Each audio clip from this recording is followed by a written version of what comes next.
അരുൺ മാത്തേശ്വരൻ സംവിധാനം ചെയ്ത DC ഈ അടുത്ത കാലത്തൊന്നും ഇത്രയും ബെസ്റ്റ് തമിഴ് പടം നമ്മൾ കണ്ടിട്ടില്ല. കാരണം ഞാൻ ഇതുവരെയും കണ്ടിട്ടില്ല. ഞാൻ ഈ അടുത്തിടെ ഒട്ടും പ്രതീക്ഷിക്കാതെ പോയി കണ്ട് നമ്മളെ ഞെട്ടിപ്പിച്ചൊരു പടം ബ്ലാസ്റ്റായിരുന്നു.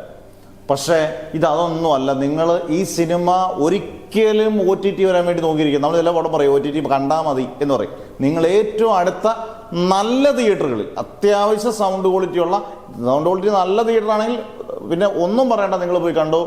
ഉറപ്പിക്കാം, നിങ്ങൾക്ക് ഒരുമാതിരിപ്പെട്ട എല്ലാവർക്കും ഇഷ്ടപ്പെടുന്ന നല്ല കിഡിലൻ മേക്കിംഗ്. അരുൺ മാത്തേശ്വരൻ എന്ന് പറഞ്ഞ ഡയറക്ടർ നേരത്തെ ഒരു പടം എടുത്തിട്ടുണ്ട്, ധനുഷെ കൊണ്ട് ഒക്കെ അത്യാവശ്യം നല്ല പടമായിരുന്നു. ഇത് പക്ഷെ നല്ല പീക്കായിട്ട് എടുത്തു വെച്ചിട്ടുണ്ട്. പീക്കായിട്ട് ഇതിനകത്ത് നമ്മുടെ ലോകേഷ് കനകരാജാണ് ദേവദാസ് എന്ന് പറയുന്ന നായക ക്യാരക്ടർ ചെയ്തേക്കുന്നത്. ഈ പറഞ്ഞ പോലെ ഒരു വയലൻസും ഒക്കെ ഉള്ളൊരു സിനിമയാണെങ്കിൽ പോലും ലോകേഷ് കനകരാജ് ഗംഭീര ഡയറക്ടറാണ്, അതിനകത്ത് സംശയമില്ല. പക്ഷേ നല്ല ഗംഭീര ആക്ടറാണ്. അതൊരു സംവിധായകൻ്റെ മികവാണ്. ഈ ഇദ്ദേഹത്തെ പോലുള്ള ഒരു സംവിധായകനെ നല്ല ഗംഭീരമായിട്ട് പീക്ക് പെർഫോമൻസ്. പിന്നെ വാമിക, നമ്മുടെ ഗോദയിലൊക്കെ നായികയായിട്ടുള്ള പെൺകുട്ടി, ആ ഗോദയിലെ പെൺകുട്ടിയാണോ ഇതിനകത്ത് നമ്മൾ വിചാരിക്കും. കാരണം അതും പീക്ക് പെർഫോമൻസ്.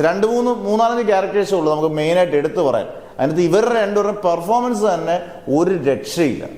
പിന്നെ ഇതൊന്നുമല്ല ഇതിനകത്ത് സൂപ്പർ സംഭവം. ഈ സിനിമ കാണണമെന്നുണ്ടെങ്കിൽ, ആ സിനിമ അല്ലെങ്കിൽ സൗണ്ട് ക്വാളിറ്റി ഇത്രയും ഗംഭീരമാണെന്നുണ്ടെങ്കിൽ അനിരുദ്ധിൻ്റെ ബാക്ക്ഗ്രൗണ്ട് സ്കോർ, അനിരുദ്ധ് കൊടുത്തേക്കുന്ന സ്കോറിങ് ഒരു രക്ഷയില്ല. അതാണ് ഇതിനകത്ത് നായകൻ എന്ന് പറയും. കഥ ഇത്രയും അല്ലെങ്കിൽ സിനിമ ഇത്രയും നമ്മളെ പിടിച്ചിരുത്തുന്നുണ്ടെങ്കിൽ, ആദ്യം മുതൽ അവസാനം വരെ നമ്മൾ ഇത്രയും അധികം ഇഷ്ടപ്പെടുത്തണമെന്നുണ്ടെങ്കിൽ അനിരുദ്ധിൻ്റെ മ്യൂസിക് അല്ലാതെ വേറെ ഒരാൾ റഹ്മാൻ ചെയ്താൽ പോലും ഇതിൻ്റെ 7 അയലത്ത് പോലും വരത്തില്ല. കാരണം ആ സിനിമയ്ക്ക് എന്താണോ വേണ്ടത് അതിൻ്റെ പീക്ക് ലെവൽ അത് ചെയ്തിട്ടുണ്ട്. അന്നേരം പെർഫോമൻസ് വൈസ് പീക്ക്, സംവിധായകൻ്റെ വക പീക്ക് ഡയറക്ഷൻ, അനിരുദ്ധ് അതിന് മുകളിൽ പീക്കായിട്ട് ചെയ്ത് വെച്ചിട്ടുണ്ട്. പിന്നെ ഇതിൻ്റെ സിനിമാറ്റോഗ്രാഫി, എഡിറ്റിംഗ് എടുത്തു പറയണം. നല്ല പക്കാ സിനിമാറ്റോഗ്രാഫി, നല്ല പക്കാ എഡിറ്റിംഗ്, എല്ലാം കൊണ്ടും DC നമുക്ക് വസൂലാണ്, പൈസ വസൂലാണ്. Theatre must watch in തിയേറ്റേഴ്സാണ്.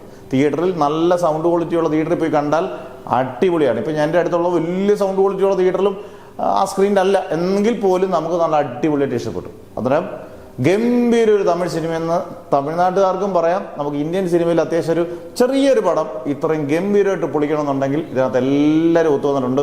ഒരു കുറ്റവും പറയാനില്ല. Number 1 DC. അടുത്തിടയിൽ ഈ വർഷം ഇറങ്ങിയ ഏറ്റവും ബെസ്റ്റ് തമിഴ് പടം.